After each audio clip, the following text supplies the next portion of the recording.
Shalom, selamat datang di artikel View. Assalamualaikum warahmatullahi wabarakatuh. Hai sahabat Ariel Wibowo.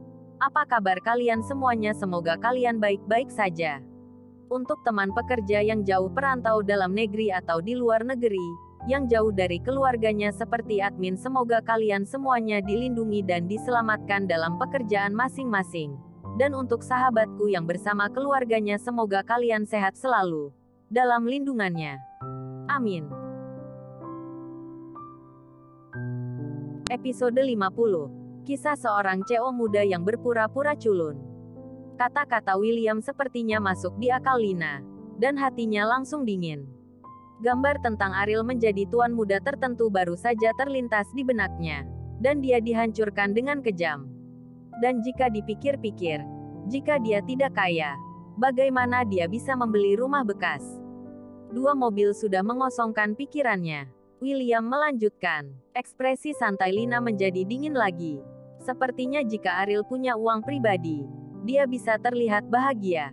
Jika memang Ariel anak yang malang, sikapnya akan tetap sama seperti biasanya. Karena sekarang punya uang, dia berani tidak sopan kepada saya. Dia anggap sebagai sesuatu, kata Lina dingin.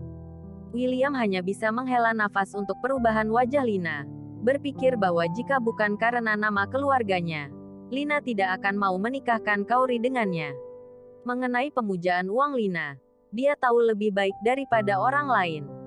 Wanita ini selalu memikirkan uang. Kamu harus menjaga kesabaranmu.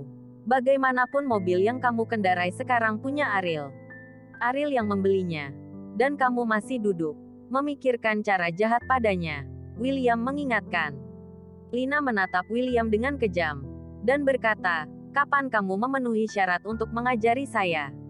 Dia telah makan dan minum di rumah kita selama 3 tahun, dan dia tidak membayar sepeser pun.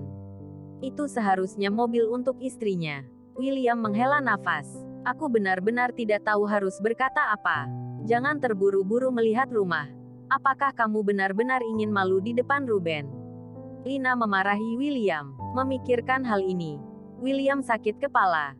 Dan pada saat yang sama dia semakin menyalahkan Ariel. Jika dia tidak membual, dia tidak akan membuang-buang uang.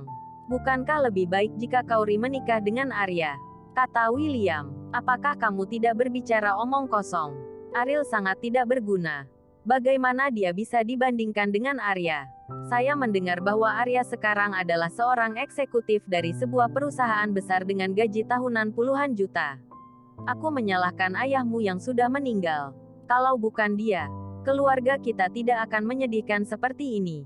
Lina marah ketika dia mengatakan ini. Berpikir bahwa hubungan antara William dan Ruben sangat baik pada awalnya. Dan Arya juga menyukai Kauri. Tetapi ayahnya memotongnya. Itu atas perintah ayahnya.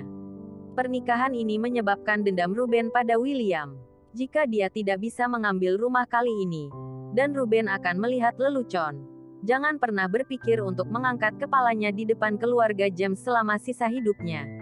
Kauri, yang telah meninggalkan rumah, membawa Ariel ke rumah sakit. Karena insiden ini disebabkan oleh William, dia sebagai anak perempuan harus mengunjunginya. Di bangsal, Kauri melihat Melanie dan Reza. Ketika Reza berteriak kepada Kauri dengan panggilan saudara perempuan dengan senyum polos, mata Kauri basah. Bibi Melanie. Kali ini insiden itu adalah kesalahan ayahku. Aku minta maaf padamu untuknya. Aku harap kamu bisa memaafkannya, kata Kauri. Melanie menggelengkan kepalanya, melirik Ariel, dan berkata, suamimu adalah pria yang baik.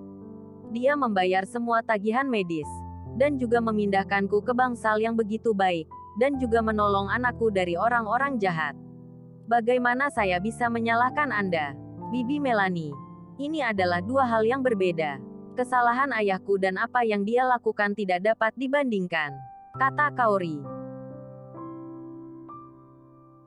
Kakak, kakku adalah orang yang baik. Apakah kamu punya anak laki-laki?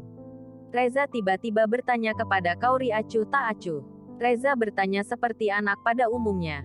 Meskipun Reza mengatakan tidak sengaja, wajah Kauri memerah dalam sekejap. Dia dan Ariel bahkan belum memiliki anak.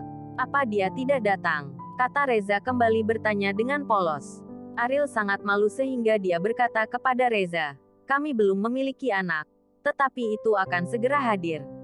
Kaori diam-diam menoleh dan menatap Ariel. "Ketika kamu memiliki adik laki-laki, aku akan melindunginya seperti saudaraku sendiri." Reza mengangkat tinjunya dan berkata, meskipun pikirannya tidak sama dengan orang-orang seusianya, dia lebih bersyukur atas hati tulus Ariel melindunginya. Dan dia tahu bagaimana membalas Ariel. Ariel tampak terkejut, sekilas ke Reza. Lalu bertanya pada Melanie. Pemikiran Reza masih cukup jelas. Mani mengangguk dan menjelaskan. Dibandingkan dengan teman-temannya, kecerdasannya memang jauh lebih rendah. Saya tidak berbicara sebelumnya. Tetapi dalam 2 tahun terakhir, saya menceritakan beberapa cerita dan hal-hal setiap hari. Dan dia secara bertahap belajar. Ariel mengangguk. Melanie harus mengurus rumah tangga dan membuat Reza bahagia. Tidak heran jika hidup begitu sulit. Karena dia tidak bisa memeras lebih banyak waktu untuk menghasilkan uang. Ketika keadaanmu membaik, aku akan mengatur pekerjaan untuk Anda dan memberi Reza hidup yang berbeda. Desa di pinggir kota terlalu rumit. Setelah Anda pergi bekerja, Reza akan diganggu teman kecilnya, kata Ariel.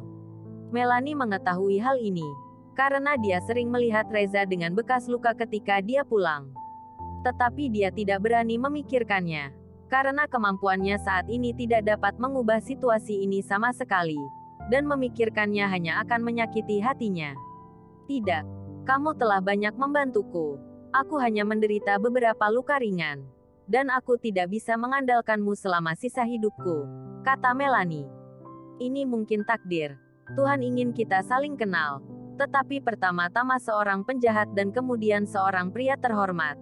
Jika kamu tidak melakukan pekerjaan dengan baik dalam pekerjaanmu, kamu juga akan dikeluarkan. Ariel berkata dengan serius. Melanie mengangguk. Rasa terima kasihnya melampaui kata-kata. Setelah keduanya meninggalkan rumah sakit, Kaori bertanya kepada Ariel, di mana kamu akan mengatur bibi Melanie untuk pergi bekerja? Dia seharusnya hanya melakukan beberapa pekerjaan fisik. Kamu harus tahu bahwa lingkaran yang berbeda membiarkannya masuk. Juga tidak bagus. Makna Kaori jelas. Mengubah lingkaran kehidupan Melanie dengan mudah terkadang bisa menjadi kontraproduktif. Karena dia mungkin tidak dapat beradaptasi dengan kehidupan baru. Semacam di baliknya ada jurang maut. Kamu tidak bisa mundur selangkah. Jadi tidak peduli duri apa yang ada di depanmu. Tidak peduli seberapa terlukanya kamu. Kamu akan terus maju tanpa ragu-ragu. Dia adalah orang yang tidak berdaya. Ariel berkata. Berpikir bahwa ketika dia berusia 12 tahun, dia ditinggalkan dalam kedinginan, dan sebuah jurang muncul di belakangnya. Sejak saat itu, Ariel memahami kebenaran ini dan tidak ingin dihancurkan. Hanya maju. Kenapa kamu sangat akrab dengan anak itu? Memiliki rasa yang mendalam. Apakah itu saudaramu? Kata Kaori bingung. Karena kita tidak punya anak, kata Ariel dengan semangat yang tiba-tiba tersenyum. Kaori meninju dada Ariel, dan masuk ke mobil tanpa mengucapkan sepatah kata pun. Telinganya memerah, adapun wajahnya, itu lebih merah. Ariel merasa lega di dalam mobil, dan tidak menyalakan mobil, dan dia tidak berencana untuk pergi. Kaori tidak ingin berbicara dengan Ariel, tetapi dia tidak tahu apa yang dia lakukan. Dengan rasa ingin tahu bertanya, mengapa belum pergi? Tiba-tiba muncul masalah yang sangat serius. Saya selalu memikirkannya. Wajah Ariel sangat serius. Ini sangat serius. Ada apa? Apa yang terjadi? Kata Kaori khawatir. Ariel mengangguk dan berkata dengan suara yang dalam. Kamu berkata, siapa nama saudaraku? Ariel. Kaori berteriak keras. Dan Ariel sangat ketakutan sehingga dia buru-buru mencium. Keduanya tidak pulang ke rumah. Kaori takut setelah kembali ke rumah dan bertemu Lina, akan ada omelan. Jadi dia berencana untuk kembali setelah makan malam dan menghindari Lina. Seharusnya baik-baik saja ketika masalahnya sedikit memudar besok. Saya menemukan restoran untuk makan malam. Ini adalah restoran paling enak. Makan malam dengan cahaya lilin yang bisa dihitung dengan satu tangan. Tetapi suasana harmonis membawa tamu tak terduga, Arya. Arya juga makan di restoran ini, dan juga membawa seorang wanita dengan sosok yang baik. Meskipun dia tidak secantik Kaori. Kaori Kebetulan sekali. Aku tidak menyangka akan bertemu denganmu di sini. Arya menatap mata Kaori meskipun sudah memiliki pacar. Dia masih penuh keinginan pada Kaori. Bagaimanapun, ini adalah wanita cantik di kota Bandung. Meskipun dia sudah menikah, itu tidak mencegah Arya untuk mengingininya. Kamu adalah Kaori. Terima kasih karena tidak bersama Arya pada saat itu. Jika tidak, kemana aku akan pergi untuk menemukan pacar yang begitu baik? Wanita di sebelah Arya tampaknya sangat menyukai Arya. Arya tersenyum penuh kemenangan dan berkata, "Jangan katakan itu. Saya tidak baik. Sekarang saya memiliki 10 juta gaji tahunan. Yang jauh dari itu."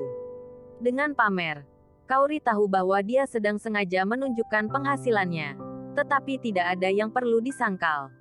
Karena Arya memang luar biasa. Pria dengan gaji tahunan 10 juta ini benar-benar sangat baik. Bukankah ini Ariel yang terkenal? Arya bertanya sambil tersenyum bercanda. Bersambung.